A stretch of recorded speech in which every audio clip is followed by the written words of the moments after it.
Mi vida era la prueba viviente de que el trabajo duro y la dedicación eventualmente dan frutos. A mis 35 años, había logrado construir algo de lo que me sentía genuinamente orgullosa. Mi estudio de arquitectura en el corazón de Madrid no era el más grande, pero era mío. Cada proyecto, cada cliente satisfecho, cada reconocimiento en revistas especializadas, todo representaba años de sacrificio y noches sin dormir. Mi esposo Rodrigo siempre había estado ahí, o al menos eso creía yo. Nos conocimos en la universidad, cuando ambos éramos estudiantes llenos de sueños. Él estudiaba administración de empresas, mientras yo me perdía entre planos y maquetas. Nos casamos hace 7 años, en una ceremonia sencilla pero hermosa en Toledo. Durante todo este tiempo, Rodrigo había trabajado en diferentes empresas, nunca durando más de 2 años en ninguna.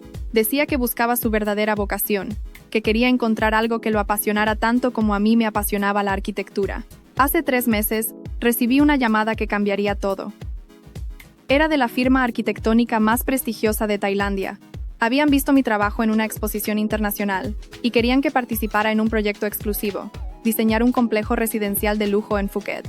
La reunión inicial sería en Bangkok, con todos los gastos pagados. Era la oportunidad de mi vida, el tipo de proyecto que podría catapultar mi carrera a nivel internacional.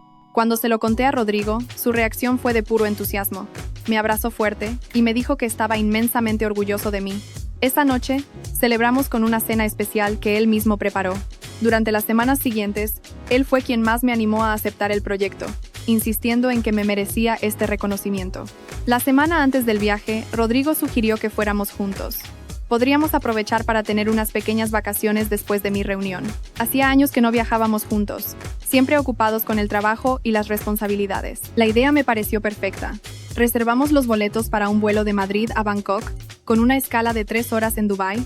El viaje sería largo, casi 15 horas en total, pero la emoción hacía que todo valiera la pena. Los días previos al viaje estuvieron llenos de preparativos. Rodrigo se mostró especialmente atento, ayudándome a organizar todos los documentos necesarios. Me recordó que necesitaría mi pasaporte, no solo el DNI, ya que Tailandia está fuera de la Unión Europea. También me ayudó a preparar la presentación para la firma tailandesa, revisando cada detalle con una meticulosidad que me sorprendió gratamente. Una tarde, mientras yo estaba concentrada terminando unos diseños, Rodrigo llegó con una carpeta. «Mi amor, necesito que firmes algunos papeles», me dijo con una sonrisa. Le pregunté de qué se trataba, y él explicó que eran documentos rutinarios del estudio, autorizaciones para que él pudiera manejar algunos asuntos administrativos mientras yo estuviera fuera. Como él ocasionalmente me ayudaba con la parte administrativa del negocio, no me pareció extraño.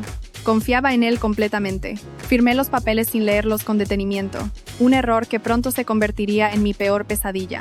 Llegó el día del viaje.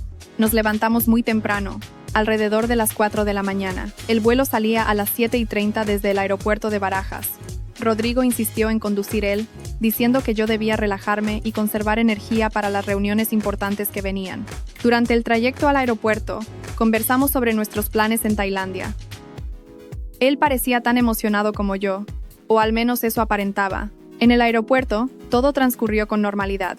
Facturamos el equipaje, pasamos los controles de seguridad. Rodrigo me pidió que le diera mi bolso de mano para guardarlo en su mochila, diciendo que sería más cómodo para mí viajar sin tanto peso. Mi bolso contenía mi cartera, mi teléfono móvil y mi pasaporte. Le dije que prefería llevarlo yo, pero él insistió, argumentando que su mochila tenía más compartimentos organizados. Finalmente accedí. Abordamos el avión sin problemas.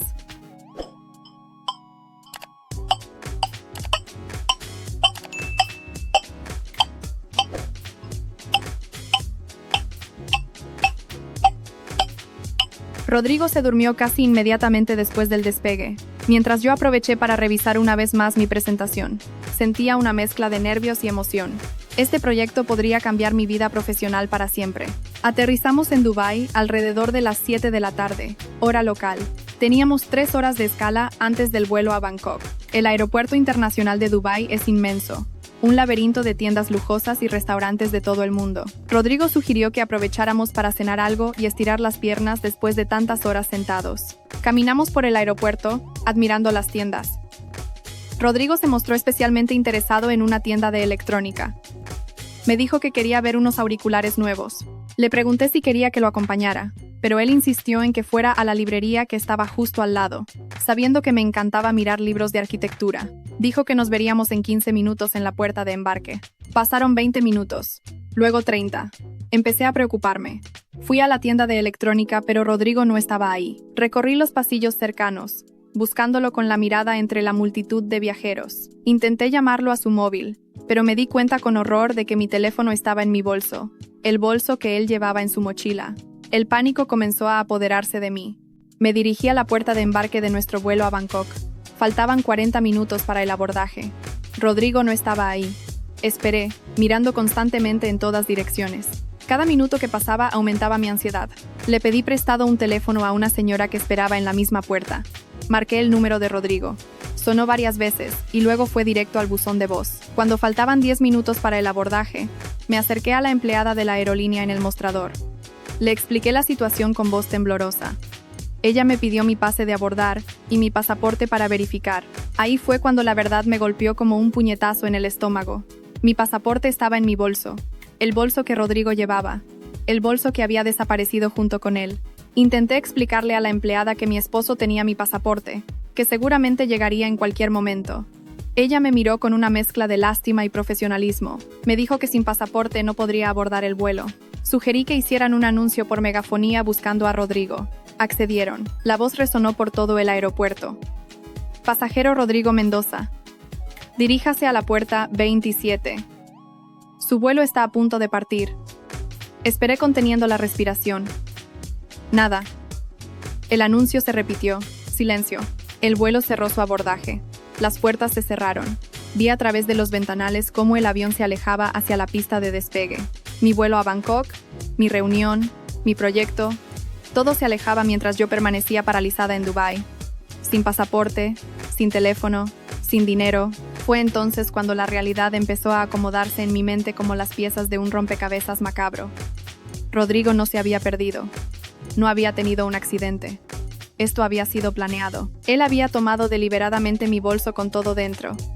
Me había abandonado en un aeropuerto internacional, a miles de kilómetros de casa, sin ningún recurso. Me dirigí al área de información del aeropuerto, intentando mantener la compostura, aunque por dentro sentía que me desmoronaba. La empleada fue muy amable cuando le expliqué mi situación. Me llevó a una oficina de seguridad del aeropuerto. Ahí tuve que contar toda la historia nuevamente. Los oficiales de seguridad fueron profesionales pero claramente escépticos.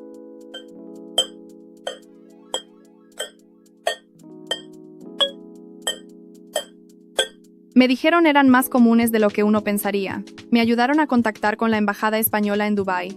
Era ya casi medianoche. En la embajada me informaron que tendría que esperar hasta el día siguiente para iniciar el proceso de obtención de un pasaporte de emergencia. Me preguntaron si tenía dónde quedarme.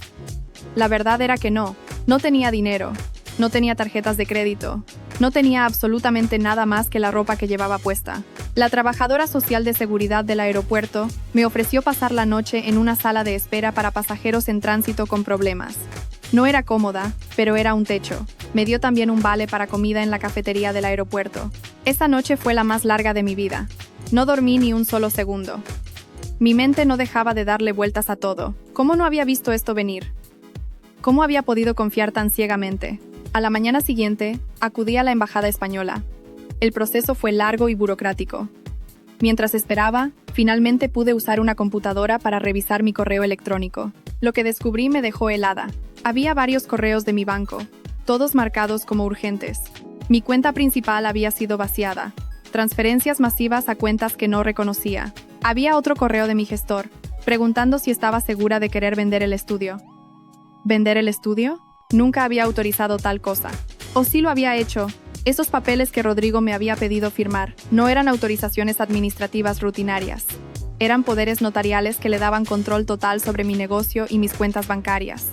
Había firmado mi propia sentencia sin siquiera leerla. La desesperación dio paso a la rabia. Una rabia fría, calculadora. Rodrigo había planeado esto meticulosamente, probablemente durante meses. La oportunidad en Tailandia, el viaje juntos, la escala en Dubái, todo había sido parte de su plan. Me abandonaba en un país extranjero mientras él regresaba a España para desmantelar sistemáticamente todo lo que yo había construido. En la embajada me ayudaron a obtener un pasaporte temporal. También me facilitaron contacto con un abogado español que trabajaba en Dubái y que ocasionalmente ayudaba a compatriotas en situaciones difíciles. Su nombre era Antonio Ruiz, un hombre de unos 50 años con experiencia en derecho internacional. Antonio escuchó mi historia con atención. Cuando terminé, se quedó en silencio por un momento. Luego me dijo algo que me sorprendió. Sofía, tu situación es terrible. Pero no estás completamente indefensa. Si actuamos rápido, aún podemos revertir parte del daño. Me explicó que los poderes notariales que había firmado podían ser revocados.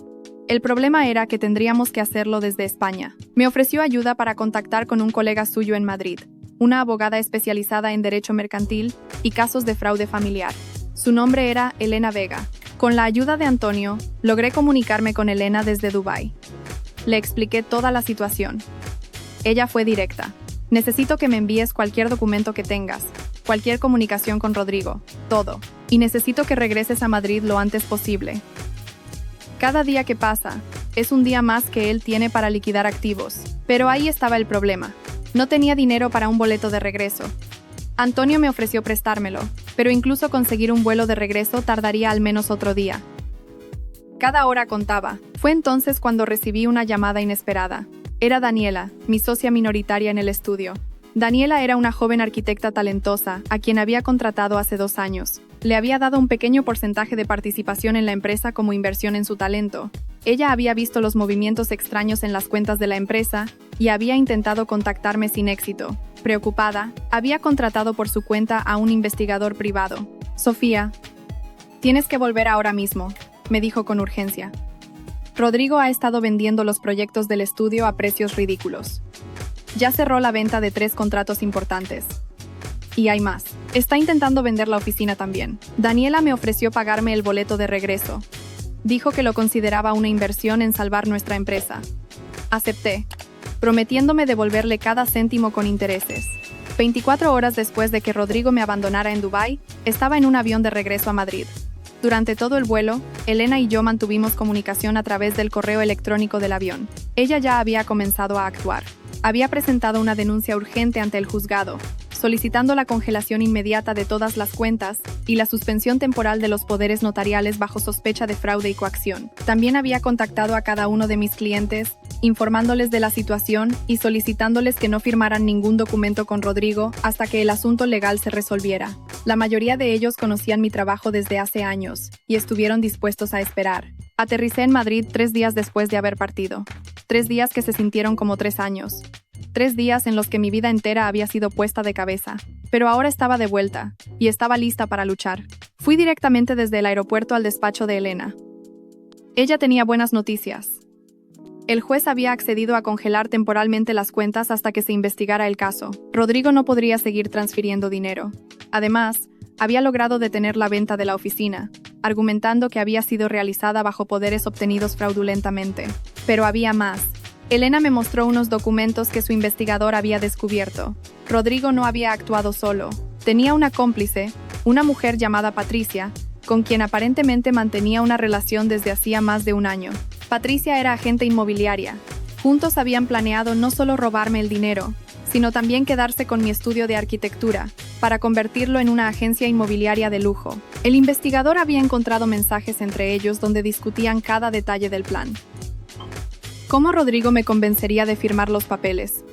¿Cómo el viaje a Tailandia era la cortina de humo perfecta?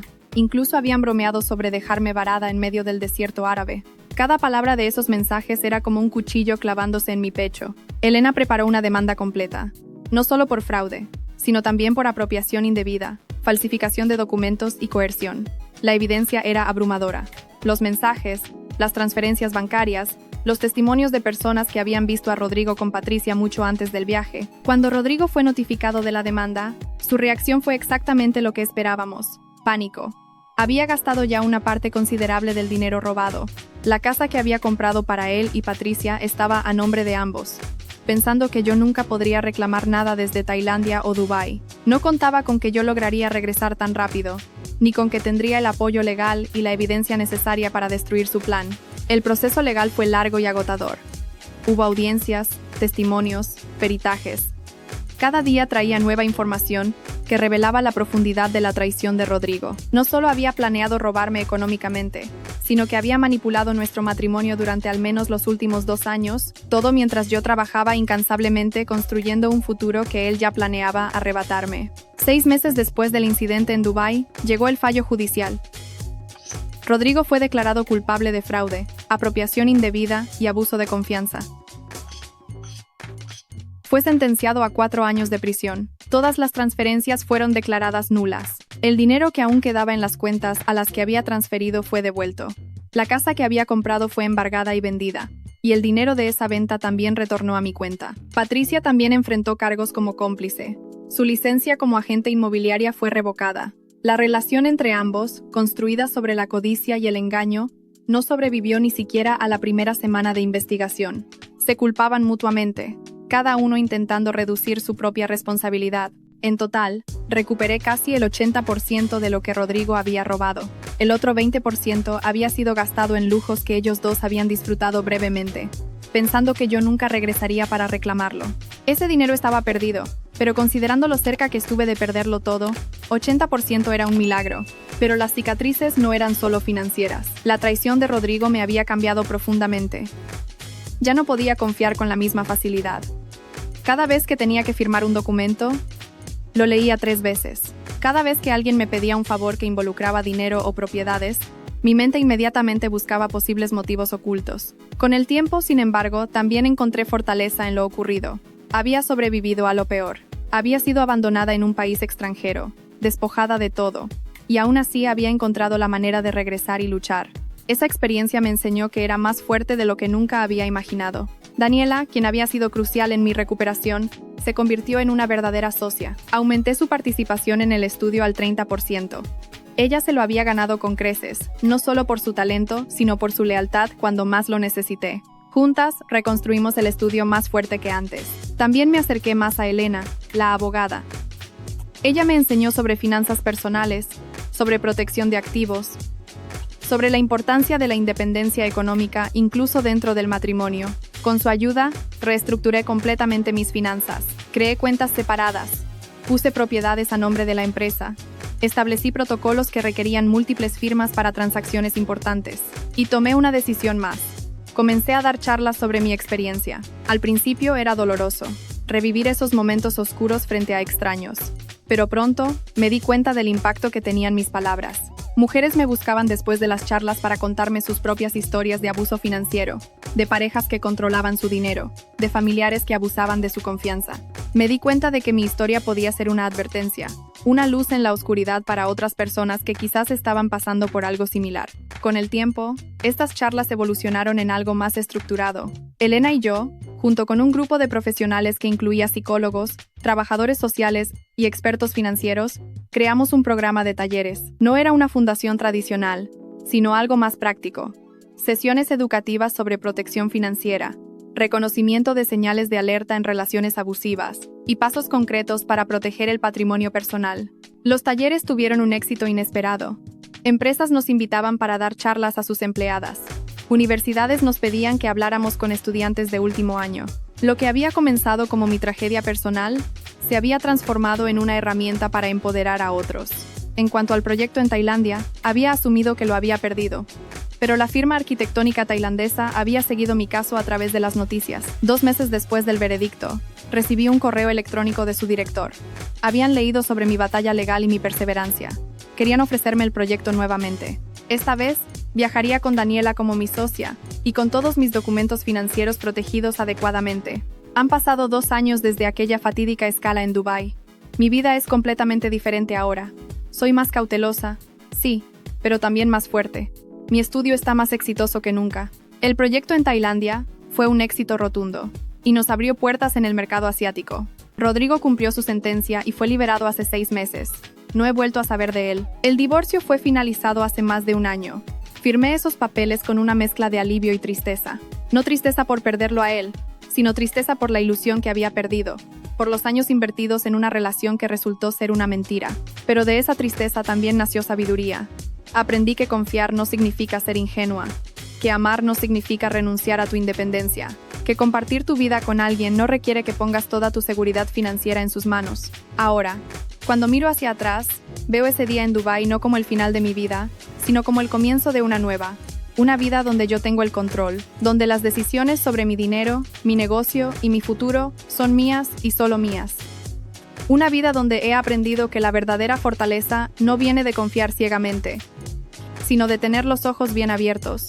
Y si mi historia puede ayudar aunque sea a una persona a evitar pasar por lo mismo, entonces cada lágrima derramada en aquella noche solitaria en el aeropuerto de Dubái habrá valido la pena. Porque ahora sé que el despertar más doloroso puede conducir al amanecer más brillante. Solo necesitas tener el coraje de seguir adelante, incluso cuando todo parece perdido.